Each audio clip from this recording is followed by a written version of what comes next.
మా నాన్న సంగతి నాకు తెలుసు.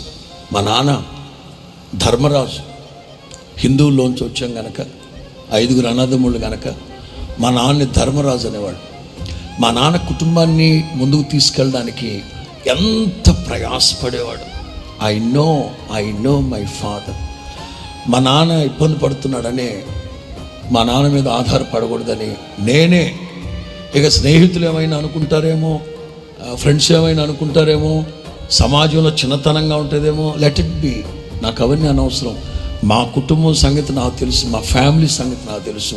నా భవిష్యత్తు నేను ఆలోచించుకోవాలి, నేను గైడ్లు కొనుక్కోవాలి, పుస్తకాలు కొనుక్కోవాలి. నాకు ఇబ్బంది. అందుకని పేపర్ తెల్లవారుజామున పేపర్ వేయడానికి వెళ్ళాను, పాల ప్యాకెట్ వేయడానికి వెళ్ళాను, అండ్ ఫుడ్ కార్పొరేషన్లో పనిచేశాను. మా అన్న ఫ్రెండు చేపల రొయ్యలు చెరువులకి మేత వేస్తుంటే ఆ మేత వేసే కంపెనీలో పనికి వెళ్ళాను. ఎన్ని చేస్తూనే ఇంటర్మీడియట్ చదివాను నేను. బాధ్యత. దావీదు తల్లిదండ్రుల మీద ఆధారపడలేదు. ప్రతి చిన్నదానికి ఏదన్నా అడుగుతారు తల్లిదండ్రుల్ని, వాళ్ళు ఏదన్నా కాదన్నారు అనుకో, అడిగింది కొనిపెట్టలేనివాడు ఎందుకు కన్నావు మమ్మల్ని, ఇట్లా మాట్లాడితే ఎట్లా? దేవుని మీద ఆధారపడండి.